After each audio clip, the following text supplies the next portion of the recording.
Ya, MotoGP semakin hari semakin menunjukkan kejutan-kejutannya. Mulai dari Marc Marquez yang sangat kuat, namun terkalahkan oleh dirinya sendiri.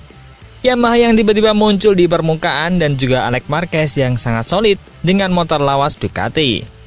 Namun, berita lama yang sudah beredar kini menyeruak kembali bahwa kesulitan keuangan KTM masih menghantui.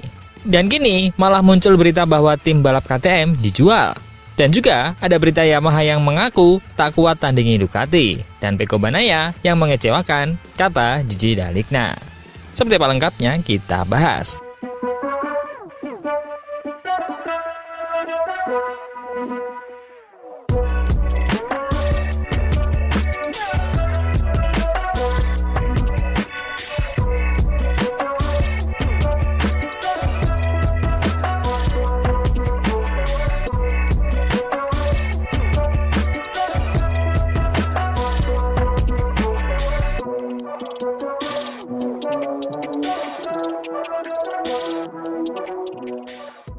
Jangan sampai ketinggalan update tentang MotoGP dari TNT. Dengan cara ketik hashtag MotoGP di kolom pencarian agar kamu bisa mendapatkan pilihan berita menarik yang kamu cari. KTM berencana melakukan kudeta finansial dan dalam perjalanannya itu malah mendapatkan hasil yang di luar ekspektasi. Di mana tim balap KTM Factory Racing ini mendapatkan tawaran dari 4 calon investor yang menarik. So, apakah KTM akan resmi dijual di akhir kontraknya ini? Laporan dari Swiss mengungkapkan bahwa KTM sedang mempertimbangkan untuk mentransfer kontrak untuk 2 kursi tim pabrik Red Bull KTM MotoGP. Manuver ini dalam konteks krisis keuangan dan berbarengan dengan momen segera diambil alihnya Dorna oleh Liberty Media, dapat dimungkinkan KTM untuk mendapatkan uang dari tempatnya yang berharga di MotoGP. Sebuah teori dari Swiss yang disampaikan oleh GP1 mengungkapkan manuver strategis oleh manajemen KTM yang dapat mengguncang lanskap MotoGP. Pabrikan Austria itu dilaporkan mempertimbangkan untuk mengalihkan kontrak 2 tim Red Bull KTM Factory Team di kejuaraan dunia MotoGP Austria ke anak perusahaannya di Swiss, KTM Racing AG, yang berpusat di Frauenfeld. Sementara kontrak 5 tahun pabrikan KTM saat ini dengan Dorna Sport akan berakhir pada akhir tahun 2026, diskusi sudah berlangsung untuk sewa baru yang berlaku hingga tahun 2031. Penting untuk dicatat bahwa kedua entry tim Tech3 tetap menjadi milik Hervé Poncharal. Pemindahan yang direncanakan ke Swiss dapat membuka jalan bagi operasi keuangan besar. Memang, struktur ini akan memungkinkan KTM untuk menjual atau berbagi 2 tempat awalnya yang berharga di kelas utama. Nilainya diperkirakan akan meroket menyusul akuisisi Dorna oleh Liberty Media, promotor Formula One. Potensi penjualan ini kemudian memungkinkan membuatnya akan terlepas dari kesulitan keuangan yang sedang dihadapi oleh perusahaan induk yang berpusat di Mattighofen. Sebagai tanda daya tarik tempat yang didambakan ini, Dorna telah menerima tidak kurang dari 4 permintaan serius untuk mengakuisisi 2 slot yang saat ini dipegang oleh tim pabrikan Austria. Permintaan yang kuat ini menegaskan potensi menguntungkan dari transisi tersebut yang memungkinkan KTM untuk memonetisasi aset MotoGP-nya. Potensi reorganisasi kontrak ini dapat memungkinkan Trigram Styria untuk melaksanakan penjualan strategis kursi MotoGP-nya, memanfaatkan kedatangan Liberty Media dan menghasilkan uang tunai yang disambut baik sambil menjaga kepentingan tim Tech3 milik Hervé Poncharal. Oleh karena itu, masa depan MotoGP dalam waktu dekat dapat ditandai dengan kedatangan investor baru di grid dengan inisiatif dari KTM yang dengan demikian akan mengkonfirmasi kepergiannya dari MotoGP. Dengan kata lain, KTM awalnya berencana untuk mengalih operasikan KTM yang tadinya di bawah perusahaan utamanya yang berpusat di Austria, menjadi dipegang oleh anak perusahaannya yang berada di Swiss untuk mengurangi beban keuangan yang sedang dialami perusahaan tersebut. Namun, dengan tertariknya 4 investor baru untuk masuk ke MotoGP, entah untuk nama KTM atau dengan nama sendiri, maka jika KTM menjual slotnya ke perusahaan lain, maka hal itu mungkin akan dipertimbangkan.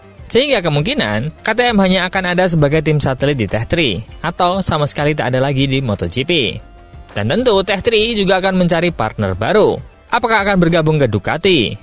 Atau Yamaha dan Honda akan mengambil alihnya? Atau bergabung dengan tim baru yang nantinya masuk? Suzuki kah? Atau BMW? Karena nampaknya Selain hanya sebatas investor, nama-nama pabrikan seperti Suzuki, BMW, dan CF Moto juga mengincar untuk masuk ke MotoGP. Nah, kalau teman-teman nih, jagoin perusahaan mana nih untuk masuk ke MotoGP tahun 2027?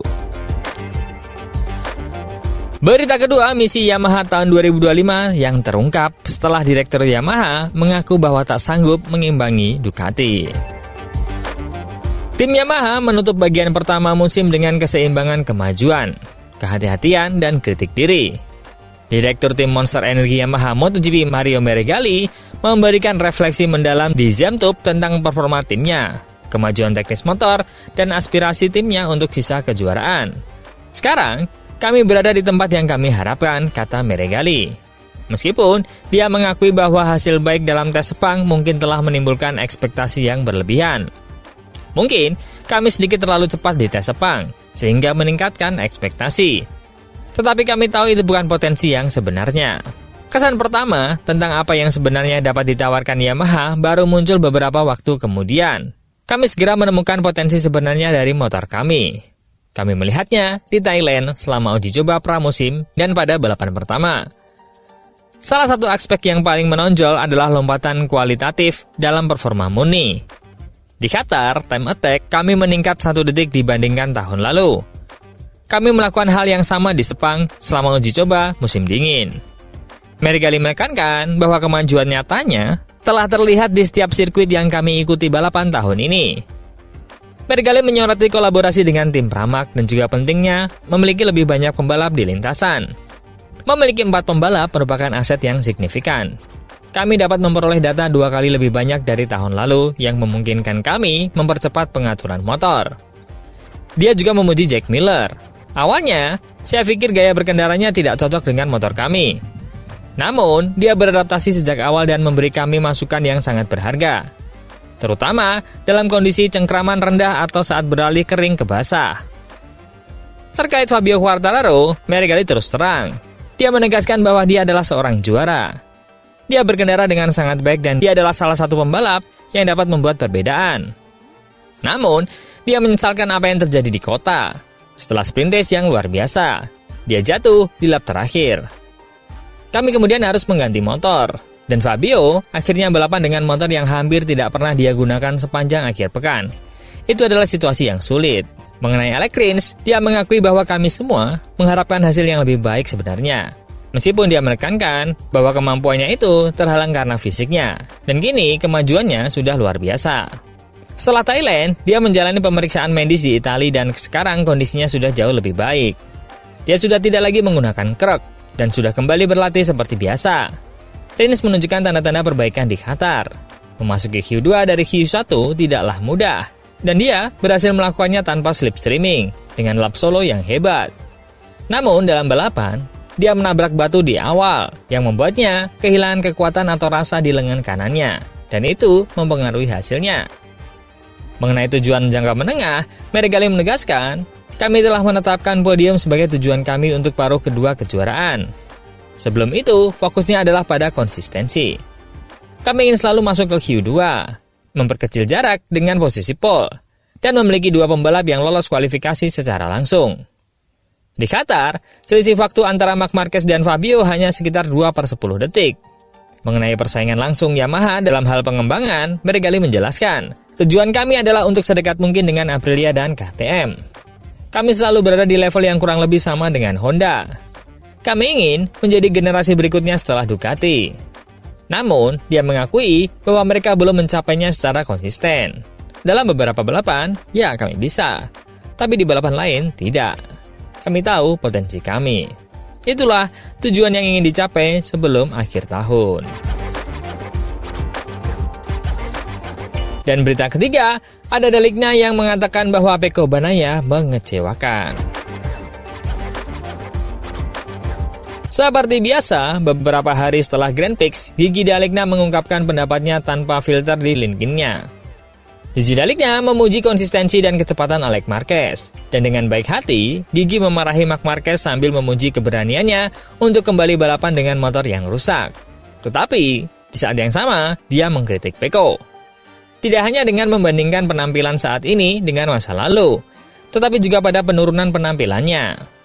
Pada akhir balapannya di Jerez, dia memberikan tepukan di punggung untuk posisi ketiga yang berharga, di belakang Marquez Junior dan Quartararo yang terdengar hampir ironis. Pecco berada di bawah ekspektasi. Pertama-tama, karena dia selalu membiasakan kita untuk tampil lebih baik pada hari Minggu daripada hari Sabtu. Dia juga menunjukkan keberanian dan tekad yang dia tunjukkan di putaran pertama yang spektakuler. Namun, dalam kecepatan balapan kemarin, dia kurang memiliki ketajaman yang kita semua harapkan, serta puncak-puncak yang dibutuhkan untuk membawanya kembali bersaing memperebutkan posisi teratas. Meskipun demikian, dia memperoleh tempat ketiga yang berharga untuk ditambahkan pada daftar poinnya. Tetapi faktanya tetap bahwa bagi kami sangat penting untuk meningkatkan diri. Apa yang dapat saya katakan tentang Marc Marquez? Sayangnya, kesalahannya dibuat terlalu dini, jauh sebelum balapan sesungguhnya diuji. Akan lebih baik untuk memikirkan komitmen berikutnya, tanpa ragu-ragu, tapi tetap mengingat semua ini. Kita tentu dapat menambahkan dan selalu menghargai tekad pengendara dan keinginannya untuk kembali ke jalur balapan, membawa sepeda yang rusak parah untuk mencetak poin, dan dengan mempertimbangkan situasinya, secara mengejutkan finish di posisi ke-12. Khususnya hari ini, lawan-lawan kita telah menunjukkan apa yang mereka mampu, dan tentu saja tidak mengejutkan kita, justru membuat tantangan kita dan olahraga yang luar biasa ini menjadi lebih menarik. Hal ini menjadi pengingat bahwa kita harus terus berupaya untuk meningkatkan level penampilan kita dan membuat para penggemar Ducati gembira.